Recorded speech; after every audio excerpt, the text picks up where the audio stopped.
ঢাকা বিশ্ববিদ্যালয় কেন্দ্রীয় ছাত্র সংসদ ডাকসু ও হল সংসদ নির্বাচনের ভোট গ্রহণ শেষে চলছে ভোট গণনা। এখন প্রার্থীদের অপেক্ষা ফলাফলের জন্য। মঙ্গলবার সকাল ৮টা থেকে বিকেল ৪টা পর্যন্ত বিশ্ববিদ্যালয়ের বিভিন্ন কেন্দ্রে একটানা ভোট গ্রহণ অনুষ্ঠিত হয়। এ নিয়ে নিজের প্রতিক্রিয়া জানিয়েছেন জাতীয় নাগরিক পার্টি এনসিপির উত্তরাঞ্চলীয় মুখ্য সংগঠক সার্জিস আলম।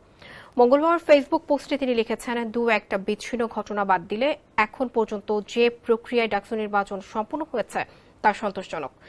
ঢাকা বিশ্ববিদ্যালয়ের শিক্ষার্থীরা স্বতঃস্ফূর্তভাবে প্রত্যাশিত সংখ্যায় অংশগ্রহণ করেছে। সার্জিস লেখেন, ভোট গণনা চলছে, এরপরই ফলাফল।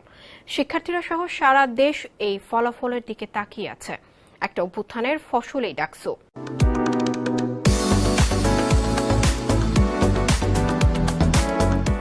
শুধু রাজনৈতিক কামড়াকামড়ি আর জেতা হারার ভয়ে ডাকসুটা যেন নষ্ট না হয়।